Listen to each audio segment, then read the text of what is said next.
cette nouvelle vidéo support de formation Excel où nous allons réaliser un exercice pratique à destination des débutants afin de réviser ici des sommes, des calculs, de la mise en forme, de la mise en page, des bordures personnalisées.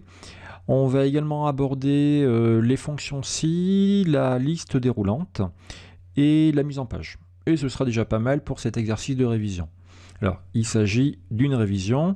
Je ne vais pas ici porter l'accent sur l'apprentissage de la fonction si ou sur l'apprentissage de la mise en page. Voilà, c'est vraiment pour les personnes qui connaissent déjà un petit peu ces outils-là et qui veulent s'améliorer pour aller un peu plus vite.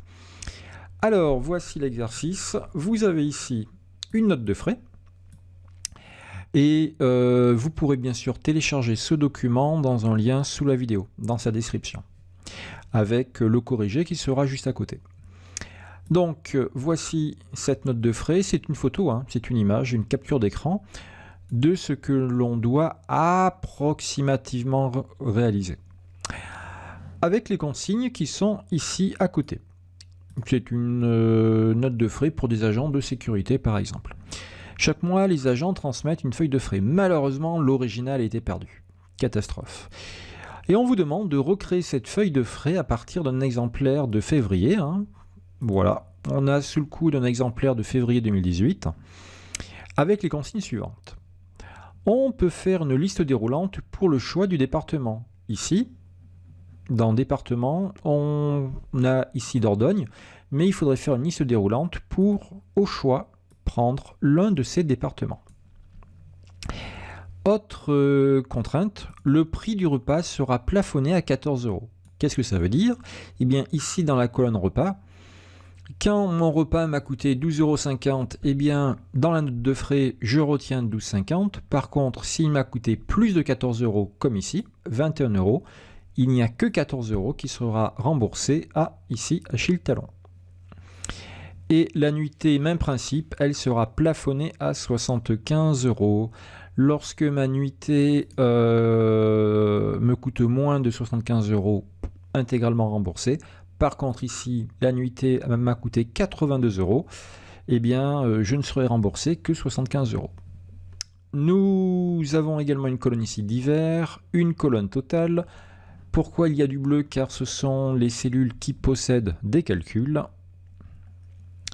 Et en bas, des totaux. Voilà, voilà. Allez, on est parti. On va pas trop se casser la tête. On va rester sur la même feuille. Ça, je le pousse un peu. Ça également.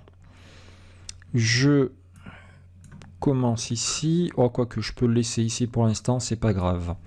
Alors, je vais commencer par la colonne A. Je me mets n'importe où. Dans tous les cas, il faudra forcément rajouter des lignes ou supprimer des lignes. Donc, on ne se casse pas la tête. Je vais ici faire l'entête du tableau, c'est-à-dire les titres. Je mets date. Je mets client. Alors là, j'ai repas et en dessous, montant et retenu. Ce qui veut dire que j'ai repas ici. En dessous, montant. Et à droite, retenu. Je fusionnerai les cellules juste après. Hébergement, montant retenu, pareil, donc je prends ici les deux, petite poignée de recopie et à droite. Là j'ai divers. Et enfin j'ai total. On va s'occuper de faire la mise en forme de tout ça. Je vais prendre date et la cellule qui se trouve en bas car je veux les fusionner. Donc ici, je les fusionne, je centre de haut en bas. Et comme il y a beaucoup d'autres cellules telles que client, divers et total qui doivent subir le même sort, je double-clique sur le pinceau, clic-clic, un clic, deux clics, trois clics. Parfait. Et je n'oublie pas de reposer le pinceau avant de faire des catastrophes. Repas ici, je fusionne également. Ici, alors soit je fais F4 pour répéter la dernière manip, soit je reclique ici. Moi j'aime bien le F4. Allez, ça, on centre tout comme ça. Et je vais ici d'emblée m'occuper des bordures. Alors combien il y avait de lignes? Bon, on ne sait pas trop. Hein. On va pas s'amuser à les compter. 3 et 3, 6, 9, on va dire 15, 12, pardon, 15,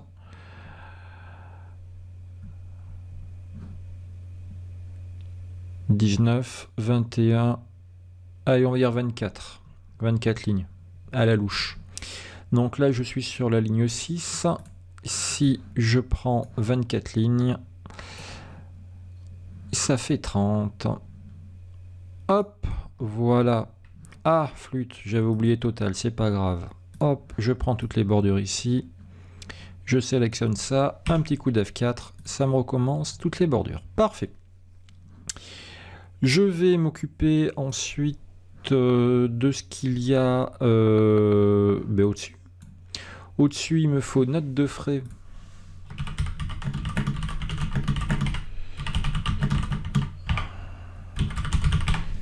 Des agents de sécurité. Ça, c'est mon titre. Allez, on le prend jusqu'à total. Je vérifie si j'ai pas oublié des colonnes, car mon tableau ne me paraît pas très large quand même. Ben non, c'est bon. Allez, je fusionne. On peut le grossir. Toc, toc, toc. Il n'est peut-être pas en gras, c'est pas franchement embêtant. J'étais sur du rouge, je vais partir sur du jaune. Allez, soyons fous. Jaune clair en écriture et en fond jaune foncé. Voilà. Je pense que ça sera quand même lisible. Ensuite, là il me faut pas mal de lignes. Il m'en faut une de vide entre le nom et le titre, une deuxième pour le nom, une troisième ici pour l'interligne, une quatrième et une cinquième. Donc il me faut 5 lignes. Là je n'en ai que 2, il m'en manque 3, donc je vais sélectionner ici 3 lignes. Je prends le 2 et je descends. Là j'ai pris 3 lignes et je fais au clavier CTRL+. Et ça va me rajouter 3 lignes supplémentaires. Par contre, j'ai fait l'idiot. Vaut mieux que je fasse comme ceci. Voilà, parce que si j'avais pris la ligne numéro 2, comme j'avais fait à l'instant, eh bien la première ligne aurait recopié sa mise en forme. Voilà. Alors, ici, il me faut le nom. Ici, il me faut talon. Je saute une ligne, je mets le prénom Achille. Ensuite, mois année, c'est au-dessus de retenue. Donc, mois année. Et en dessous, département, mois année. On était en février 2018. Alors, ça, c'est le format d'Excel rapide, mois année. Pour avoir, par exemple, le mois de mars, on va mettre 3, 18. Tout simplement, je valide. Parfait. Petite parenthèse, il vous rajoute automatiquement quand même le premier parce qu'il faut que ça soit une vraie date quand même, jour, mois, année. Mais en tout cas, il a compris qu'à la saisie, on ne voulait mettre que le mois et l'année. Donc, mois, année. Ici. Alors, là, il nous faut une liste déroulante. Je vais faire la mise en forme en premier. Et après, on fera la liste déroulante. Ok, donc je me concentre bien sur la première ici, cellule. Et puis après, je profiterai du pinceau pour recopier. Donc, je centre de gauche à droite. Je centre de haut en bas tant que j'y suis. Même si, voilà, je préfère faire ça. Là, les deux cellules sont fusionnées. Je fusionne. Je centre de haut en bas aussi. Le titre est en italique, il est un peu plus gros, et puis il est en... Alors moi j'étais parti sur du jaune. Allez, jaune foncé. Toc, en taille 14, ça ira. Là c'est pareil, ce sera du jaune foncé. Ce sera aussi du gras. Et ici on a du clair, donc on va prendre du jaune clair en fond. Et là, la bordure inférieure de la cellule fusionnée a été mise, donc on va prendre les deux. Clic droit, format de cellule. Format de cellule. Bordure, j'ai trouvé. Donc, il me faut des bordures épaisses. Toc. Et il me faut une couleur jaune. Toc. En espérant que j'ai pris la même. J'en suis pas sûr du tout. Et enfin, je veux la bordure en bas. Donc, je clique en bas. Je fais OK.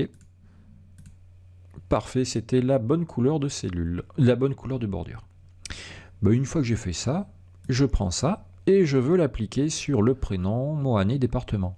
Je double-clique sur le pinceau, clic, clic. Allez, le prénom, mois et département. Je n'oublie pas de reposer le pinceau. Parfait. Alors oui, par contre ici, malheureusement, le format date a été un petit peu effacé parce que là, initialement, on a un format standard. Donc là, ça nous a remis le format standard. Il n'y a pas de souci. Je refais ceci. Il a rectifié. Ensuite, on va s'occuper des lignes. J'aimerais que la ligne 3 et la ligne 5 aient la même hauteur. Je prends la ligne 3, je maintiens un contrôle, je prends la 5 et je tire un peu vers le bas. Encore un poil de plus. Parfait. Et j'aimerais que les interlignes soient un peu plus petites. Je prends la 2, je maintiens contrôle, la 4 et la 6, je lâche contrôle et je réduis un petit peu la hauteur des autres lignes. D'un coup. Parfait. Donc ça c'est pas mal. Les bordures me gênent. Affichage, quadrillage. Ce ne sont pas les bordures qui me gênaient, mais le quadrillage. Ok, bah écoutez, ça c'est pas mal. C'est pas mal du tout. Là, on a un poil juste ici sur département. Il faudrait élargir la colonne. Mais on va pas élargir que la colonne retenue. Donc, moi, je prends tout ça et je vais élargir donc toutes les colonnes hein, de A à H pour toutes les élargir un petit peu en même temps. Pas beaucoup. Toc. Voilà, parfait. Ça va être déjà un petit peu plus présentable. Liste déroulante. Ici, nous aimerions une liste déroulante. Alors, moi, je vous conseillerais toujours de faire une liste déroulante dans une autre feuille, dans une feuille dédiée. Pour ça, il vous faut au moins Excel 2010 pour avoir une méthode de travail assez simple. Si vous avez antérieur, 2003 ou 2007, vous pouvez faire la liste déroulante à partir d'une feuille autre. Mais par contre, techniquement, c'est déjà un peu plus compliqué. Donc là, c'est quand même pour du Excel niveau débutant, non opérationnel quand même, niveau opérationnel ici. Donc si vous avez une vieille version 2003-2007, vous vous mettez quelque part, vous faites votre liste déroulante ici, et une fois que vous avez terminé, clic droit, masquer. Voilà. Allez, les consignes. Où sont les consignes? Il me faut les consignes qui sont ici. Toc.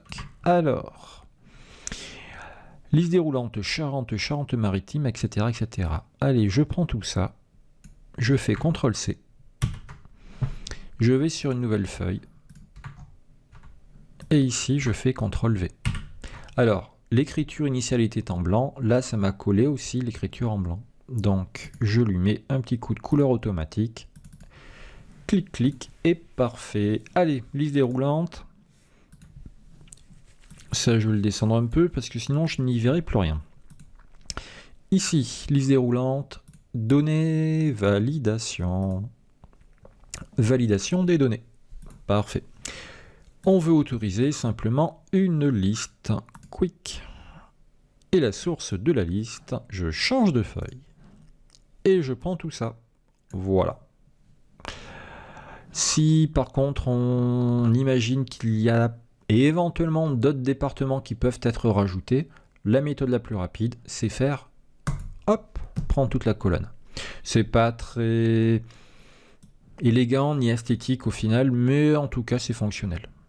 Il y a d'autres méthodes beaucoup plus pointues pour faire des listes déroulantes dynamiques. Ok, je teste un petit coup. Hop, Charente-Maritime, c'est je pense le mot le plus long, oui. Donc, bah, il est correct ici, il est complètement lisible. Les Landes, parfait. Allez, je reviens ici sur les dates. Nous allons ici mettre une date au pifomètre, hein, le 4 mars 18. Ce sera le client qu'avais-je mis en client? Jiffy, Fnac, Leclerc. Allez. Jiffy. Alors là, vous voyez que c'est pas super adapté, hein. Il faut que je centre tout ça. Il faut quand même que je centre tout ça pour faire quelque chose d'à peu près correct. Alors, je vais descendre volontairement le modèle. Hein. Allez, toc, toc, toc, toc. Accueil, je le centre. Parfait. Le repas doit être plafonné à combien? 14 €. Ok, ce qui veut dire que si mon repas me coûte 10,80 €, donc là on va anticiper un petit peu, on va mettre des euros partout. Hein. Allez, tout ça là, hop, d'emblée monétaire. Quick, ça ira mieux déjà. Est-ce que j'avais centré ou pas? Non, j'avais tout laissé par défaut. Parfait. Donc, si mon repas, je zoome un petit peu, me coûte 10,80, eh bien, j'aurai de rembourser 10,80. Par contre, si hop, mon repas me coûte 18,50, eh bien, je n'aurai que 14 €, c'est ça? Voilà, le repas sera plafonné à 14 €. Je n'aurai ici que 14 € de remboursé. Eh bien, pour réaliser ceci, on va faire une fonction si. Je me mets ici, fx, fonction si, je fais OK. Test logique. Alors, si le montant qui est là est égal... Non, c'est pas égal, pardon. Si le montant qui est là est inférieur à 14 €. Eh bien, si c'est moins de 14 €, j'afficherai le montant, c'est-à-dire valeur civrée, le montant. Dans le cas contraire, si c'est plus de 14 €, 18 €, le montant, c'est-à-dire pour la deuxième ligne, ce sera 18,50. Mais là, c'est bien le montant. Voilà, faites bien attention, la fonction si, on l'a fait, comme les autres fonctions d'ailleurs, sur la première ligne. Et on va ensuite la recopier vers le bas. Donc ici, voilà, on doit avoir le même numéro de ligne partout. Hein. Si le montant est inférieur à 14, j'afficherai le montant. Sinon, j'afficherai 14. Allez, une belle erreur que j'ai failli faire. Donc, si le montant est inférieur à 14, alors le montant, sinon 14. Je fais OK. C'était bien 14 €, oui. Ici, c'est bon. Je recopie un cran vers le bas. Parfait, ça fonctionne. Allez, je recopie jusqu'en bas. Toc, ça me fait 0, 0. On va enlever les zéros, mais un petit peu plus tard. J'attends de faire la même chose ici. Là, l'annuité, c'est 75 €, le plafond. Ouais.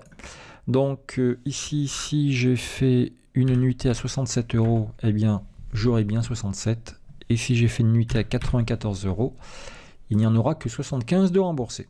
Allez, retenu. FX. Si je ne travaille que ici, si le montant est inférieur à 75, alors j'afficherai le montant, sinon j'afficherai 75. Je fais OK. Je recopie vers le bas jusqu'en bas. Super, 75. En divers, on va mettre 1 € et 3 €. Parfait. Ici, le total, ce sera égal au montant retenu pour le repas, plus pour l'hébergement, plus pour le divers. Je valide. 78,80, je maintiens enfoncé, je tire vers le bas. Toc. Alors on va vérifier quand même. 14 et 75, ça fait 89, plus 3, 92. Le compte est bon. Et à partir de là, eh bien, on n'aura plus qu'à faire de la saisie. 11, 4, 18. L'agent de sécurité a travaillé, je sais pas moi, à la mairie de Bonne. Alors là, je me rends compte que la colonne B, il faudra peut-être l'agrandir un petit poil quand même. Voilà. Le repas a été pas trop cher. 13,70. Parfait. Et l'hébergement sur soirée étape, par contre, là c'était un petit peu plus cher, 82 €. Limite à 75. Parfait. 13,70 et 75, 88, 70. On rajoute 1,30 € de divers et on a bien 90 € de remboursé sur cette journée du 11. Ça c'est bon, ça c'est déjà pas mal. on va essayer d'aller un tout petit peu plus loin, un tout petit peu, même si ce n'était pas écrit dans les consignes. On va essayer de faire disparaître ces zéros qui ne sont pas très esthétiques, il faut l'avouer. Ici, nous ne voulons lancer la fonction ci que s'il y a quelque chose dans la colonne C. Alors, ce qu'on va faire ici dépasse vraiment le... Enfin, dépasse. On n'est plus vraiment dans de l'initiation, c'est un petit cran au-dessus. Si vous y arrivez, tant mieux. Mais c'était pas précisé dans les consignes, hein, je répète bien. Allez, ici, je vais prendre tout sauf la fonction ci et je vais couper. CTRL X.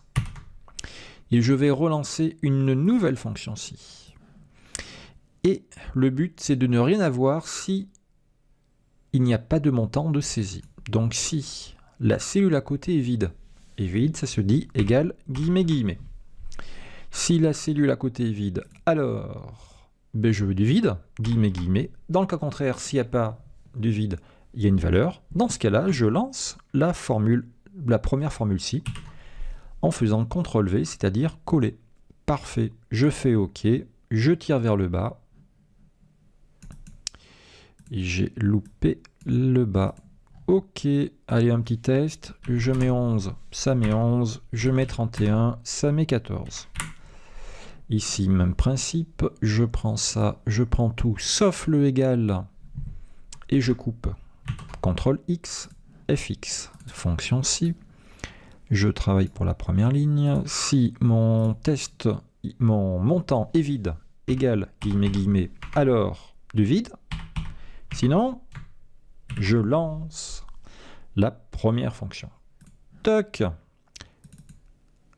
Eh ben écoutez, le double-clic, je pensais pas qu'il serait aussi bien... qu'il aurait trouvé tout seul. Ah si, il y a des formules déjà qui ont été recopiées jusque-là, donc le double-clic va s'arrêter au bon endroit. Ça c'est bon. Mais par contre là on a fait quelque chose qui techniquement est plus difficile certes, mais qui est esthétiquement plus présentable. On va mettre des petites couleurs ici pour dire que ce sont des champs calculés, qu'on n'y touche pas. Allez, un petit coup de F4. Ici aussi un petit coup de F4. Par contre, vous avez vu ce que ça fait maintenant? Eh bien, nous avons ici valeur. Nous avons ici valeur. Pourquoi? Parce que là, je lui ai demandé d'additionner des cellules vides. Et ça, il n'aime pas du tout. Alors, pour faire sauter les valeurs, ce message d'erreur, vous avez plusieurs méthodes. J'efface toute la colonne. Et je vous en montre deux. Première méthode, la somme. Je fais la somme de ça. Je maintiens contrôle de ça et de ça. Et je fais entrer. Et après, je fais clic-clic. Voilà. Ça, c'est une possibilité. La somme ne va pas me donner de message d'erreur s'il y a du texte ou s'il y a du vide, peu importe. Par contre, là, c'est pas tip-top, vous avez vu, hein, encore, c'est pas top. Donc, je fais marche arrière CTRL Z, et je retrouve ici mon addition. Et là, il y a le message d'erreur. Donc, ici, pour faire un peu plus propre, on va utiliser une fonction qui s'appelle si-erreur. Je prends tout et je... Qu'est-ce que je fais? Je coupe. Allez, je prends tout sauf le égal et je coupe. CTRL X, FX. Et je vais chercher dans tout ça si-erreur. Je fais OK. Lorsque la valeur je colle me donnera une erreur, qu'est-ce que j'afficherai alors? S'il y a une erreur, ben j'afficherai du vide, c'est-à-dire guillemets, guillemets. Je fais OK, je fais clic-clic et c'est bon. Je vous remets la petite fonction ici. Si l'addition me donne une erreur, alors j'afficherai la valeur si erreur, c'est-à-dire guillemets, guillemets. Parfait, ça fonctionne bien. Voilà, j'insiste bien encore une fois. C'était en dehors de ce qui était demandé, mais ça fait un document qui est quand même beaucoup plus propre. Mise en page A4. Eh ben écoutez, ça va être rapide. Ah non, il manquait les totaux. Et oui, parce qu'initialement, on avait des totaux ici en bas. Une ligne de moins, totale, avec des bordures. Allez, ici, je zoome, je vais marquer total. Est-ce intéressant d'avoir des totaux de ça? Non, on s'en fiche, c'est les totaux de la colonne D qui sont intéressants. Donc je vais mettre ici, je vais faire un petit coup de somme, alt égale ou on prend la somme, on prend tout ça, je valide. Ensuite, CTRL C, CTRL V. Donc là, j'ai les totaux des hébergements plafonnés, retenus en tout cas. Et ici, CTRL V divers, et ici, CTRL V le total global à rembourser pour ce salarié. Il y avait quoi comme mise en forme? Il y avait du flashy. Allez, on va prendre toujours ça. Tiens, on va mettre en blanc notre... Allez, 2 clics sur le pinceau, même un seul aurait suffi. Clic, allez, clic ici. Ça va là. Et puis il y avait des petites bordures, des grosses bordures même. Allez, je prends tout ça, clic droit, format de cellule. Bordure, bordure épaisse. On prend la même couleur, c'est ça ou c'est ça? Je ne sais jamais. Allez, non, c'est ça. Oui, c'est ça. Allez, je clique en haut pour activer la bordure du haut, en bas la bordure du bas, je fais OK, et voilà. Alors, éventuellement, ça, on peut le mettre un peu plus gros. Allez, CTRL S, je sauvegarde. Parfait. Voilà, donc le modèle, je n'en ai plus besoin.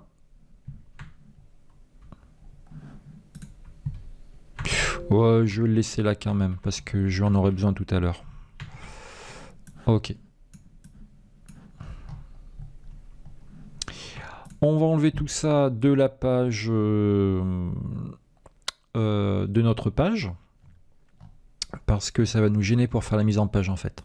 Donc l'image comme notre forme, soit vous les supprimez, dans ce cas-là vous n'aurez plus de soucis parce qu'ils ne s'imprimeront pas s'ils sont supprimés, ou alors on va désactiver l'impression pour eux, clic droit, format de la forme, taille et position, propriété, je n'imprime plus l'objet, et ici je clique sur mon image, j'enlève imprimer l'objet. Parfait. Donc maintenant si je fais un CTRL P, je ne verrai pas ces objets imprimés. Là c'est pas trop dur, il n'y a pas grand chose à faire. Pas de mise à l'échelle, je vais passer à ajuster la feuille à une page. Impeccable. Un petit coup de marge étroite éventuellement. Voilà. Est-ce que je peux gagner en lisibilité? Je pourrais réduire éventuellement la colonne d'hiver, parce que c'est pas des montants très très élevés. Je pourrais également élargir un petit peu chacune des lignes, mais bon, c'est déjà pas mal. C'est déjà pas mal du tout. Voilà, bah écoutez, on a ici révisé beaucoup de choses, pas mal de choses. On est même allé un petit peu plus loin que les consignes, avec des doubles fonctions si et la fonction si erreur. J'espère que vous avez pu ici récupérer quelques petits trucs et astuces. Si vous avez abouti à un résultat approximatif à peu près comme celui-là, je vous dis bravo. N'oubliez pas qu'aucune vidéo ne remplacera un formateur ou une formatrice qui vous observera, vous corrigera, vous motivera également. Voilà, j'espère que cette vidéo vous a plu. N'hésitez pas à vous abonner à la chaîne. À très bientôt.